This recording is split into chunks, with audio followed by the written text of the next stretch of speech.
Halo teman-teman, apa kabar hari ini? Semoga kalian sedang dalam keadaan sehat dan bahagia. Terima kasih karena sudah meluangkan waktu untuk mendengarkan podcast ini. Perkenalkan, nama saya Satria Putra Ardiansyah. Pada kesempatan kali ini kita akan membahas salah satu konsep psikologi yang mungkin tanpa sadar sering terjadi dalam kehidupan kita sehari-hari, yaitu proyeksi. Nah, sebelum kita mulai, saya ingin mengajak kalian membayangkan satu situasi. Pernah gak sih kalian merasa kesal dengan seseorang? Misalnya kalian melihat teman yang menurut kalian sombong, terlalu banyak bicara, atau selalu ingin menjadi pusat perhatian. Bahkan, terkadang kita merasa sangat terganggu dengan sifat tertentu yang dimiliki orang lain. Nah, pertanyaannya adalah, apakah sifat itu benar-benar hanya ada pada orang tersebut? Atau jangan-jangan tanpa kita sadari sebenarnya sifat itu juga ada di dalam diri kita? Itulah yang akan kita bahas hari ini. Dalam pendekatan psikodinamika, ada yang disebut mekanisme pertahanan diri atau defense mechanism. Mekanisme ini bekerja secara tidak sadar untuk melindungi kita dari perasaan yang sulit diterima. Salah satunya adalah proyeksi. Sederhananya, proyeksi adalah ketika kita memindahkan perasaan, keinginan, atau sifat yang sebenarnya ada di dalam diri kita kepada orang lain. Jadi, daripada mengakui bahwa perasaan itu ada pada diri sendiri, kita justru melihatnya seolah-olah dimiliki oleh orang lain. Misalnya seperti ini. Bayangkan ada seorang mahasiswa yang sebenarnya merasa iri karena temannya selalu mendapat nilai yang bagus. Namun karena ia tidak nyaman mengakui rasa iri tersebut, akhirnya ia berkata, "Kayaknya dia iri deh sama aku." Padahal kenyataannya justru sebaliknya.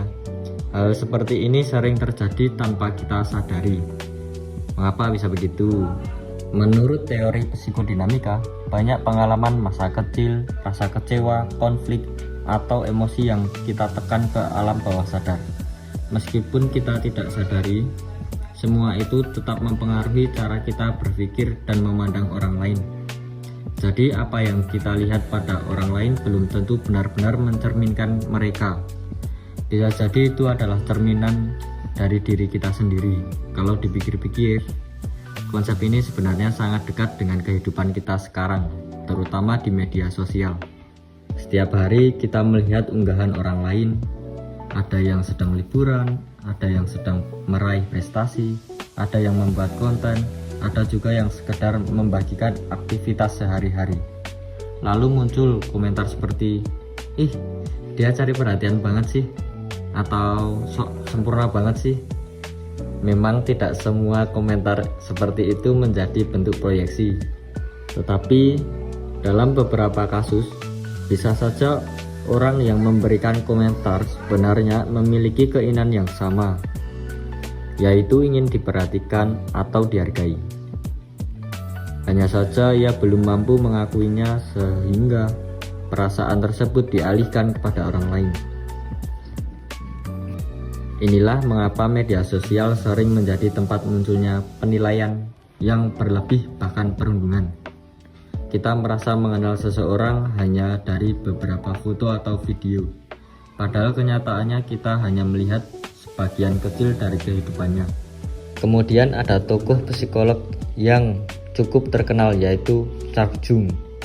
Ia memperkenalkan konsep yang disebut shadow self atau sisi bayangan dalam diri manusia. Jadi shadow self itu adalah bagian dari diri kita yang sering kita sembunyikan. Misalnya rasa iri, marah, kecewa, atau takut gagal, atau keinginan untuk selalu dipuji. Karena kita menganggap sifat-sifat itu buruk, akhirnya kita menolak.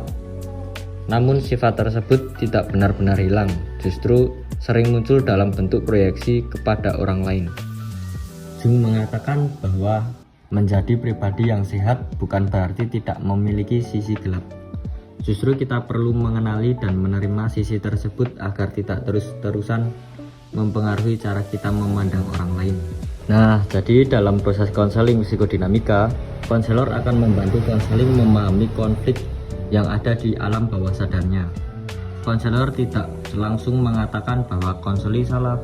Sebaliknya, konselor mengajak konseli untuk mengeksplorasi pengalaman hidupnya, hubungan dengan keluarga, pengalaman masa kecil, serta emosi yang selalu ia pendam selama ini. Ketika konseli mulai menyadari bahwa merasa marah, iri, atau kecewa yang ia rasakan sebenarnya berasal dari dirinya sendiri, bukan karena orang lain, maka proses perubahan bisa dimulai. Menurut saya, konsep proyeksi ini sangat relevan dengan kehidupan kita saat ini. Kadang kita terlalu cepat menilai orang lain, padahal kita belum benar-benar mengenal mereka. Bahkan mungkin sebelum mengkritik orang lain, kita justru perlu bertanya kepada diri sendiri.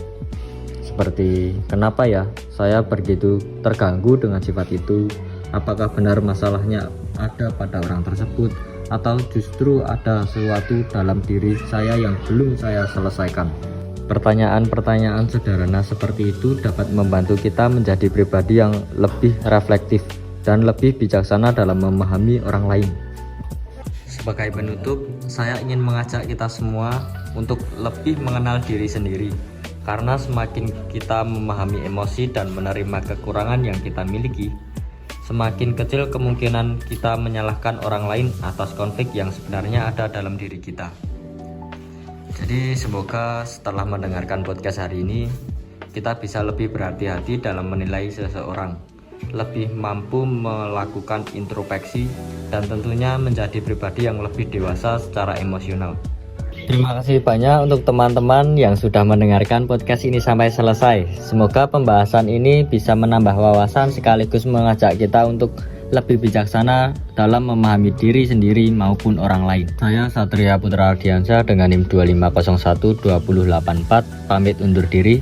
Sampai bertemu di podcast berikutnya. See you guys.